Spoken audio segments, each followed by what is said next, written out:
Hey, bonjour, bienvenue dans cette vidéo, ça va être génial. Pas du tout, si, ça va être génial, absolument, il faut en être certain. Dans la vie, il faut se dire, je suis sûr que cette journée va être absolument géniale. Et elle le sera. Bon, peut-être pas, ok, d'accord, tu vas sortir, il va y avoir une voiture qui va passer à fond dans une flaque d'eau, tu vas être éclaboussé, à peine sorti de chez toi, pouf, ton pantalon est trempé. Ok, c'est peut-être pas une bonne journée. Mais quand même, faut se dire, non, ça va être bien. Le mec, il est positif, c'est même dans les moments les plus affreux de sa vie. Bon, en vrai, si le moment le plus affreux de ta vie, c'est juste de te faire éclabousser par une bagnole, ça va, tu peux t'armer. Pourquoi il est là, lui? Pourquoi D'accord, j'ai ça à côté de moi, mais c'est bien. Je l'ai fini en plus il y a pas long. Ah, mais c'est pour ça. Ok, d'accord, je viens de comprendre. Bon, aujourd'hui, on va parler de crayon à papier. C'est absolument génial. C'est un crayon HB. J'en sais rien. Ça va pas mieux. On va parler animé, hein, comme d'hab. De toute façon, c'est dans le titre. Faites pas genre vous savez pas. Hein. Je vais pas faire genre je sais pas. Personne ne va faire genre qui sait pas. Hein. Cet écran là derrière moi, il va pas faire genre il sait pas. Est-ce que je deviens plus violet si je fais ça? Ah, moi j'ai des systèmes D. On peut le voir dans certaines vidéos, c'est assez affreux. Aujourd'hui animé, aujourd'hui Dr Stone. Je vais pas avoir 36 choses à dire dessus. Parce que on reste dans la lignée de ce que fait l'animé depuis le début. Et puis bah, c'est très bien, voilà. Mais on va quand même soulever plusieurs points. On va pas rentrer dans des détails poussés. On va pas rentrer dans une éventuelle analyse des choses, mais voilà, on va juste parler de 2-3 trucs. Donc j'ai très peu de notes dessus. Bon, parfois j'en ai pas du tout, mais ça m'empêche pas parfois de faire 15 minutes sur un truc sans avoir de notes. Bref, là j'ai écrit Dr. Stone. Apprenons à parler. Dr. Stone prend toujours autant son temps et le fait bien. Et ça, je vais prendre une pause là-dessus immédiatement pour être clair là-dessus. Je l'avais dit dans la review précédente où on avait parlé de Dr. Stone, c'est une bouffée d'air frais, cet animé. Parce qu'il prend son temps. Voilà. Et tu te mets bien quand tu regardes un épisode, tu te poses, tu te dis allez vas-y, tu fais quoi aujourd'hui? Où m'emmènes-tu? Je te suis, par devant, je vais marcher dans tes pas.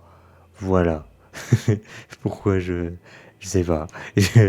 J'étais là, puis après, bah, je suis parti en vrille.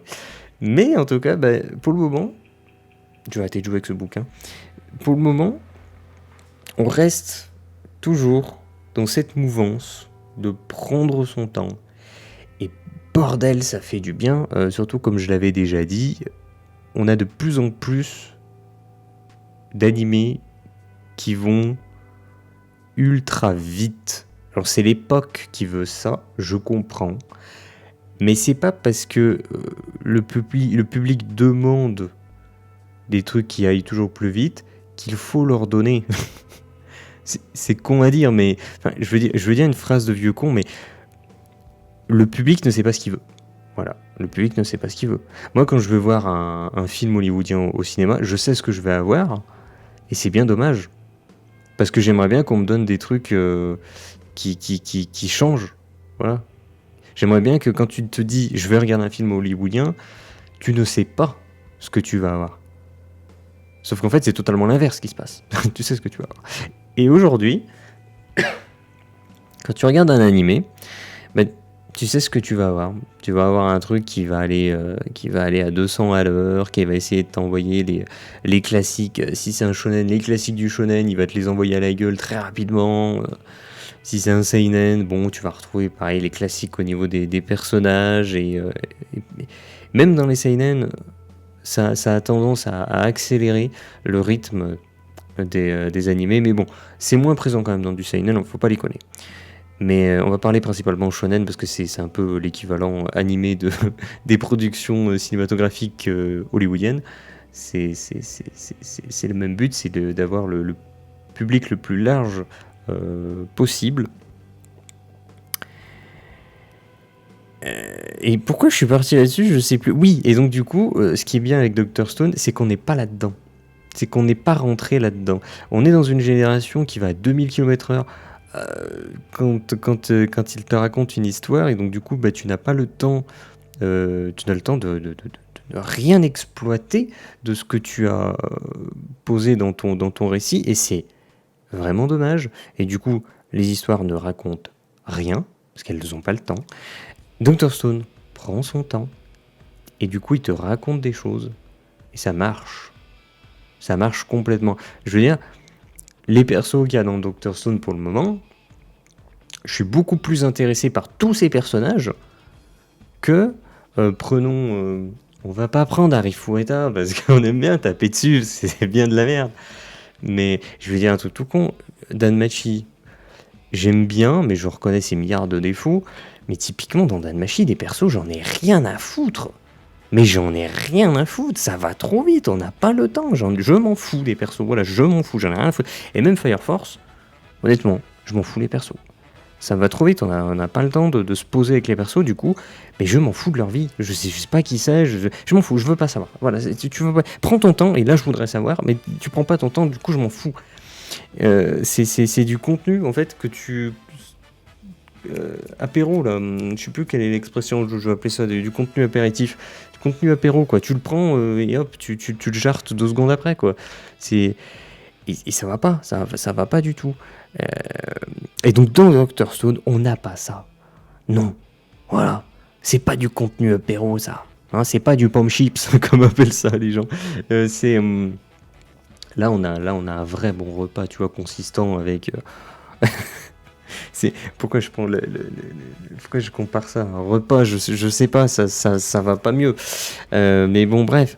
Donc du coup, tous les personnages qu'on a eu pour le moment dans Dr. Stone, j'ai vraiment envie d'en savoir plus. J'ai envie qu'on prenne le temps cette fois-ci avec ces différents personnages pour en découvrir plus. J'ai pas du tout suivi mes notes. J'avais mis quoi? T'étais toujours aussi plaisant, oui. Les gens du village n'ont pas de fissures, descendent de personnes épargnées, point d'interrogation. C'est vrai qu'elles ont pas de fissures. Alors ils ont abordé un peu le sujet, mais on sait pas encore, il n'y a rien qui a été confirmé. Je parle de l'animé, attention, on parle pas du manga, tout le monde se calme.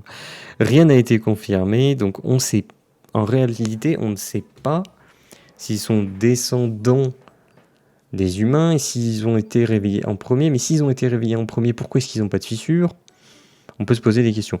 Pour le moment, on ne sait pas. On peut émettre un milliard de théories, bien sûr, de la plus simple à la plus complexe, mais ça, je m'en fous. Juste, si par contre ils nous font le coup, ça fait super longtemps qu'ils sont là, depuis plusieurs générations, tout ça, moi j'ai un peu de mal avec l'idée que ils sont plusieurs, ils sont dans un monde où il n'y a pas d'autres tribus humaines qui veulent les buter. Alors ça, pareil, on peut mettre des théories, mais en fait il y a plein de tribus, ils se foutent sur la gueule. On s'en fout, on verra. Ne vous posez pas ces questions. Mais moi juste, c'est un truc qui me gêne, c'est pas quelque chose, c'est pas une théorie ou quoi que ce soit, c'est quelque chose qui me gêne, c'est que s'ils sont là depuis longtemps, tu vas pas me dire que les gonzes, en n'ayant pas d'autres tribus qui veulent leur péter la gueule, qui se sont pas mis à développer de l'agriculture. Moi, j'y crois pas un seul instant. Parce que je veux bien qu'ils aient... oui, mais tu peux cultiver des baies un petit peu partout, tout ça, tout ça. Oui, mais à ce compte-là, tu deviens nomade. Là, tu vas me casser le cul et dire oui, mais l'autre, elle est malade, du coup, elle peut pas se déplacer comme ça, et du coup, ils sont mis là-bas, ils sont en sécurité, comme ça, et ils font pas face aux lions. Mec, on parle d'un animé dans lequel t'as la meuf, elle peut défoncer un lion, quoi. Enfin, je sais pas, mais réfléchis 2 secondes. Ils sont sécurisés, les gars. En sécurité, les gars. Donc, moi, c'est quelque chose qui me dérange pour le moment. On va voir où est-ce qu'ils veulent nous amener, mais ça reste quelque chose qui me dérange là-dessus, parce que techniquement, ils auraient dû, en installant un village, évoluer beaucoup plus vite que ça. Et s'ils n'étaient pas dans l'optique d'évoluer, de développer l'agriculture parce qu'il y a de la nourriture à profusion partout, et ben à ce compte-là, ils n'auraient pas construit de village. Ils n'auraient pas du tout construit de village. Donc c'est pour ça, j'ai un peu de mal à ce niveau-là, mais c'est surtout pour chipoter, on va pas se mentir. Bref, je me rends compte que je me suis étalé sur certaines choses, je m'en excuse, voilà.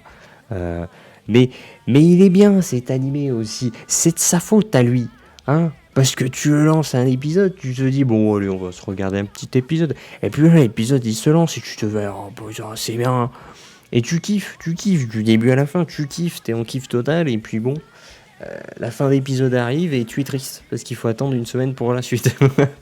Bon, sur ce, moi je vous dis au revoir, je vous dis à demain pour une chaise musicale où je serai tout seul à jouer. Et il n'y aura qu'une seule chaise.